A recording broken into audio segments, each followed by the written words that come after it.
যে আল্লাহ পাক রব্বুল আলামিন আমাকে আপনাকে সুস্থ সবল রেখে রমজান মাসের তৃতীয় জুমায় আসার বসার যে তৌফিক দান করলেন, আসেন আমরা সকলে এসে আল্লাহ পাক রব্বুল আলামিনের দরবারে একবার শুকরিয়া আদায় করে শুকর করি আলহামদুলিল্লাহ। তার সাথে সাথে লক্ষ কোটি দরুদ ও সালাম আকাই নামদার তাজদারে মদিনা আহমদ মুজদুয়া মুহাম্মদ মুস্তাফা সরদার দু আলম জনাব মোহাম্মদ রাসূলুল্লাহ সাল্লাল্লাহু আলাইহি ওয়াসাল্লামের দরবারে শানে মানে যে রসুলকে সৃষ্টি না করলে আমার আল্লাহ পাক রব্বুল আলামিন কুল কায়নাত আসমান জমিন জান্নাত জাহান্নাম খাল বিল নদী নালা কোনো কিছুই সৃষ্টি করতেন না। আসলে আমরা সেই মুহাম্মদের সরদার দু আলম জনাব মোহাম্মদ রাসূলুল্লাহ সাল্লাল্লাহু আলাইহি ওয়াসাল্লামের দরবারে একবার দরুদ সালাম পেশ করে শেখা পড়ে সাল্লাল্লাহু আলাইহি ওয়াসাল্লাম। আজকে 20তম রোজা, ঠিক কিনা? আজকে আমাদের মাঝ থেকে মাগফিরাতে 20তম রোজা চলে যাবে। আগামীকালকে আজকে রাতে আমরা যে সাহারিটা খাবো, তারাবিটা পড়বো, এটা হবে 21তম তারাবি। 21তম তারাবি আল্লাহ রাব্বুল আলামিন রমজান মাসকে 3 ভাবে বিভক্ত করেছেন: নাজাত, এর পূর্বে মাগফিরাত, তার পূর্বে রহমত। আজকে গেলে মাগফিরাত চলে যাবে, রহমত চলে গিয়েছে। আল্লাহ রাব্বুল আলামিন এর ভিতরে এমন কিছু দিন দিয়েছেন যে দিনগুলোতে যদি আমরা নেক আমল করতে পারি, আল্লাহ পাক রব্বুল আলামিন আমাদের অনেক অনেক বেশি নিয়ামত দান করবেন, রহমত দান করবেন, সওয়াব নেকি দান করবেন। আসলে আমরা সে বিষয়ে লাইলাতুল কদর এবং সাদকাতুল ফিতর এই বিষয়ে আলোচনা করব। মা তাওফিক ইল্লা বিল্লাহ। আল্লাহ পাক রব্বুল আলামিন কুরআন কারীমের মধ্যে বলেন, হে মুসলিম ভ্রান্তিত্ব, আল্লাহ রাব্বুল আলামিন আপনাদেরকে সৌভাগ্যশীল বানিয়েছেন। আপনারা সৎ ও পুণ্যের কাজের দিকে দ্রুত অগ্রগামী হন এবং মহান আল্লাহ রাব্বুল আলামিনের সন্তুষ্ট জন্য আজীবন সংগ্রাম চালিয়ে যান। আল্লাহ রাব্বুল আলামিন মুসলমানদেরকে উদ্দেশ্য করে বলতেছেন, ও মুসলমান জাতিরা, তোমরা শোনো শোনো শোনো, আমি আল্লাহ পাক রব্বুল আলামিন তোমাদেরকে সৃষ্টি করেছি আমি রবের ইবাদত বন্দেগী করার জন্য। পৃথিবীর ভিতরে তুমি কোনো মানুষকে সঠিকভাবে পূর্ণাঙ্গভাবে কোনো দিন সন্তুষ্ট করতে পারবে না। কোনো মানুষের তুমি ভালোভাবে মন নিতে পারবে না। 100-এর ভিতরে তুমি 50% ঠিক মনে নিতে পারবে কিনা আমার জানা নাই, কিন্তু আমার রবের মন পাওয়া, আমার রবকে পাওয়া অনেক সহজ। আল্লাহ রাব্বুল আলামিন বলেন, যদি কোনো বান্দা বান্দি মুসলমান আমি রবের জিকির আজগার করে, 5 ওয়াক্ত নামাজ আদায় করে, আমি রব যে সমস্ত জিনিসগুলো তাদেরকে বিধিবিধান দিয়েছি, যদি কেউ পূর্ণাঙ্গভাবে আদায় করতে না পারে, সে যেন 50% করে, তাও যদি না পারে সে যেন চেষ্টা চলমান রাখে, সে যেন বন্ধ না করে। যখন সে চেষ্টা চলমান রাখবে, আল্লাহ রাব্বুল আলামিন দেখবেন এই চেষ্টাকে সফল করে দিয়েছে। সেটা বলে সুবহানাল্লাহ। আল্লাহ রাব্বুল আলামিন পৃথিবীর ভিতরে মুসলমান জাতিকে জেলখানার সুযোগ হিসেবে বন্ধ করে রেখেছে। জেলখানাদের ভিতরে যেমন নিয়ম কানুন রয়েছে, নিয়ম বিধি রয়েছে, আল্লাহ রাব্বুল আলামিন সেভাবে আমাদের মুসলমানদেরকে পৃথিবীর মধ্যে কিছু বিধান দিয়েছে। পৃথিবীর ভিতরে যখন আমাদের জীবন শেষ হয়ে যাবে, আমাদের ইন্তেকাল হবে, আল্লাহ রাব্বুল আলামিন আমাদের যে জীবনের মধ্যে পাঠিয়ে দিয়েছিলেন কিছু সংলাপ, কিছু বিধিবিধান দিয়েছে, কিছু প্রশ্ন ছেড়ে দিয়েছে। আমাদেরকে পৃথিবীর ভিতরে থেকে সেই প্রশ্নের উত্তরগুলো আমাদেরকে সংগ্রাম করতে হবে। কাল কিয়ামতের দিন পরীক্ষা কলমে লিখিত হবে না, আপনার নেক আমলগুলো হয়েছে কাগজে কলমে, আপনাকে প্রশ্ন করা হবে মৌখিক। আপনার মুখ দিয়ে যখন জবান বের হবে, আল্লাহ রাব্বুল আলামিন বলবে, বান্দা বলো বলো বলো, রমজান মাসে তুমি রোজা না রেখে কি কি কাজ করেছো?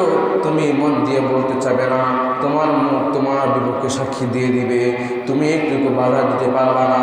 তোমার পাকে জিজ্ঞাসা করা হবে, রমজান মাসে তুমি তারাবির নামাজ না পড়ে তুমি কোন জায়গায় গিয়েছিলে, কোথায় সিগারেট খেতে গিয়েছিলে, কোন কোন জায়গায় তুমি আড্ডা দিতে গিয়েছিলে? তুমি নিজের মুখ দিয়ে বলতে চাবা না, তোমার পা তোমার বিরুদ্ধে সাক্ষী দিবে, বলবে আল্লাহ আমি পা বলতেছি তোমার বান্দা তারাবির নামাজ না পড়ে রোজা রাখা অবস্থায় মসজিদে না গিয়ে ওই মেয়েদেরকে দেখতে গিয়েছিল, জুয়া খেলতে গিয়েছিল, সিগারেট খেতে গিয়েছিল, বিভিন্ন ধরনের গুনাহের কাজ করতে গিয়েছিল। আপনি কাল কিয়ামতের দিন আপনি যখন বলতে চাবেন না, আপনার শরীরের প্রত্যেকটা অঙ্গ প্রত্যঙ্গ আপনার বিপক্ষে সাক্ষী দিবে। কাল কিয়ামতের দিন কি করবেন? আপনাকে আটকানোর মতো কেউ থাকবে না। আপনি যে কি হবে কি করবেন আপনি নিজে বুঝতে পারবেন না। আল্লাহ রাব্বুল আলামিন এর জন্য উম্মতে মুহাম্মাদীদেরকে খাস করে জনাবে মুহাম্মদুর রাসূলুল্লাহ সাল্লাল্লাহু আলাইহি ওয়াসাল্লামকে ভালোবাসার কারণে এই উম্মতে মুহাম্মাদীদের জন্য বিশেষ স্পেশালভাবে অনেক ধরনের জিনিস দান করেছে। সেকে বলি সুবহানাল্লাহ। যেমন এভাবে আল্লাহ রাব্বুল আলামিন অন্যান্য আদম আলাইহিস সালাতু ওয়াস সালাম থেকে শুরু করে ইব্রাহিম, মূসা, নূহ আলাইহিস সালাম, ঈসা আলাইহিস সালাম পর্যন্ত যত নবী রাসূল এসেছে, মুহাম্মদুর রাসূলুল্লাহ সাল্লাল্লাহু আলাইহি ওয়াসাল্লামের পূর্ব পর্যন্ত যত নবী রাসূল এসেছে সকলের প্রতি রমজান ফরজ ছিল, রোজা রাখা ফরজ ছিল, কিন্তু আমাদের মতো টানা এক মাস রমজান ছিল না। অন্যান্য নবীদের উম্মতেরা অনেক বেশি জীবন পেয়েছে, অনেক বেশি হায়াত পেয়েছে, কেউ বা 1000 বছর, কেউ বা 300,000 বছর, কেউ বা 300 বছর, কেউ বা তারও অধিক আমাদের থেকে বেশি হায়াত পেয়েছে। আল্লাহ রাব্বুল আলামিন আমাদেরকে ভালোবাসার কারণে, আমাদেরকে মহব্বত করার কারণে আল্লাহ চায় না আমরা যেন বেশি বেশি করে খাটনি করি, বেশি আমরা কষ্ট করি।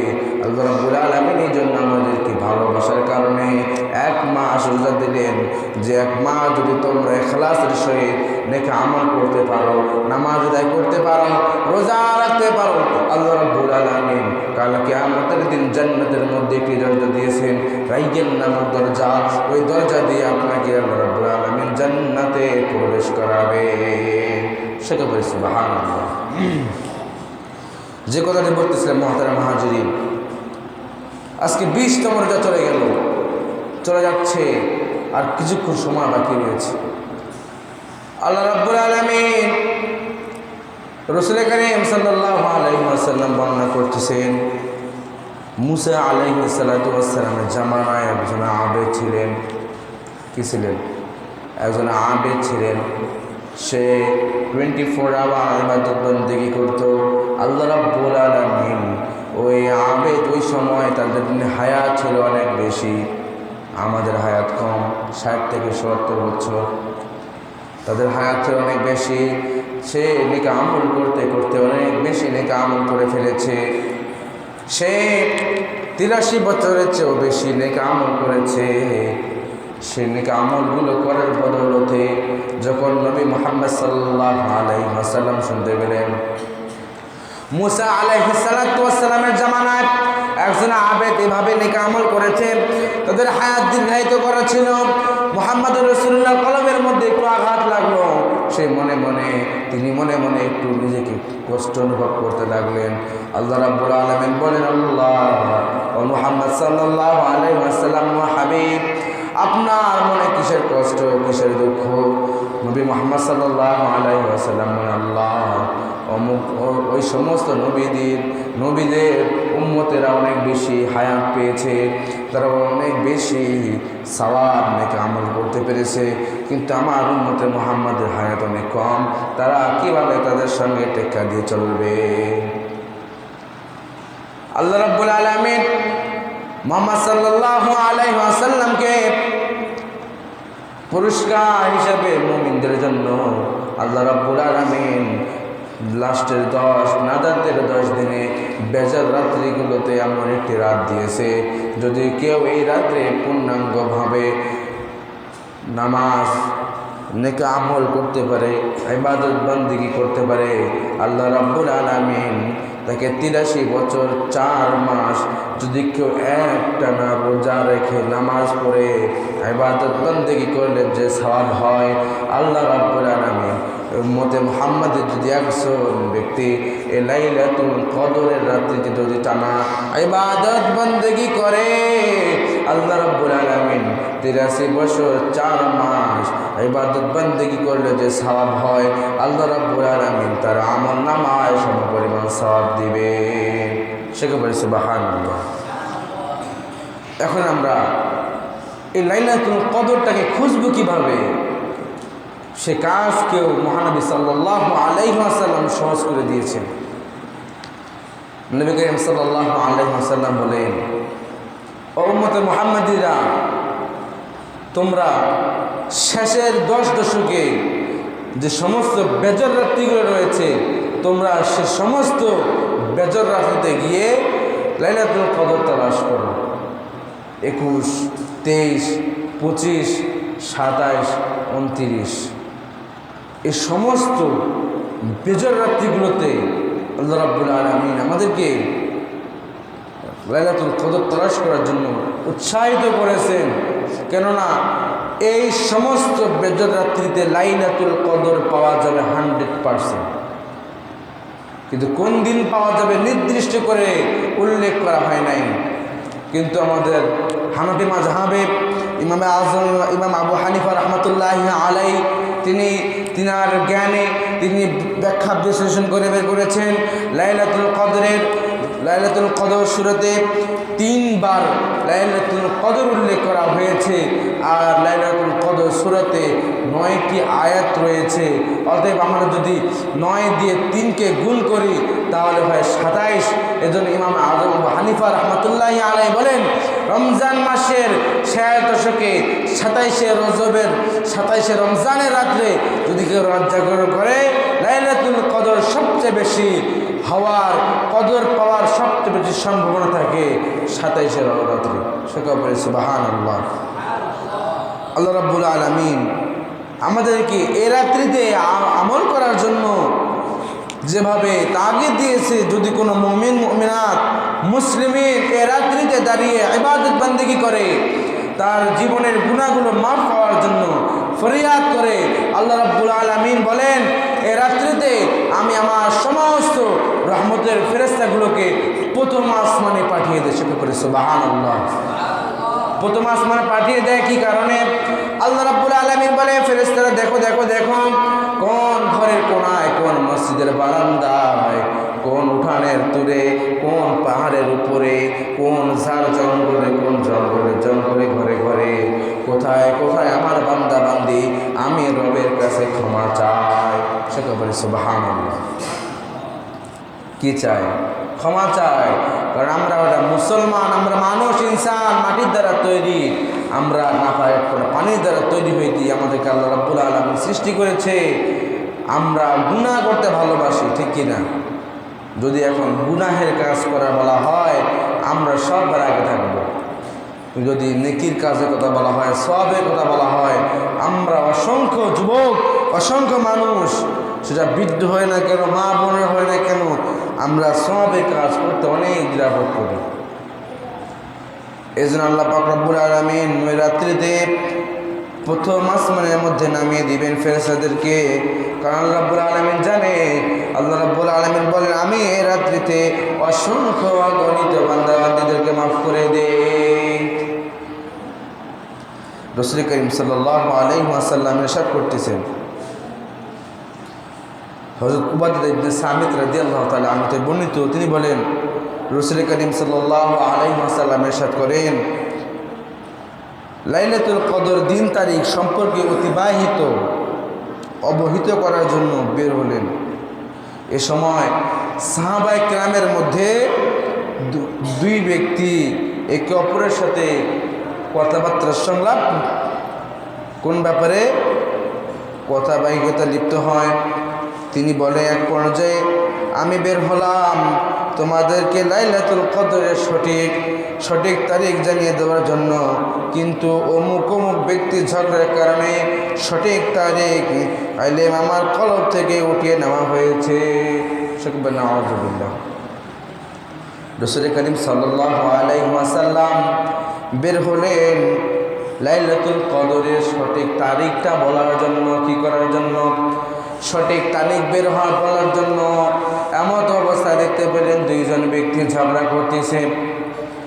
ঝগড়া করা দেখে রাসূল করিম সাল্লাল্লাহু আলাইহি ওয়াসাল্লামকে যে তারিখটা জানিয়ে দেওয়া হয়েছিল, তার কলবের ভিতরে যে কথাটি বসিয়ে দেওয়া হয়েছিল, আমরা যারা হাফেজে কোরআন রয়েছে তারা বলতে পারবো যে কোনো সূরার আয়াত যদি আমরা ভুলে যাই, আমরা সহজে সে আয়াতটা মনে করতে পারি না। সেভাবে রাসূল করিম সাল্লাল্লাহু আলাইহি ওয়াসাল্লামকে লাইলাতুল কদর সঠিক কোন রাত্রিতে, কোন রমজানে, কোন বেদর রাত্রিতে হবে এ কথা বলে দেওয়া হয়েছিল। কিন্তু ওই দুই ব্যক্তির ঝগড়া দেখার কারণে আল্লাহ রাব্বুল আলামিন ওই তারিখটা নবী করিম সাল্লাল্লাহু আলাইহি ওয়াসাল্লামের কাছ থেকে উঠে নিয়েছেন। রাসূল করিম সাল্লাল্লাহু আলাইহি ওয়াসাল্লাম বলেন, তবে এটা তোমাদের জন্য কল্যাণের জন্য বলা হয়েছে।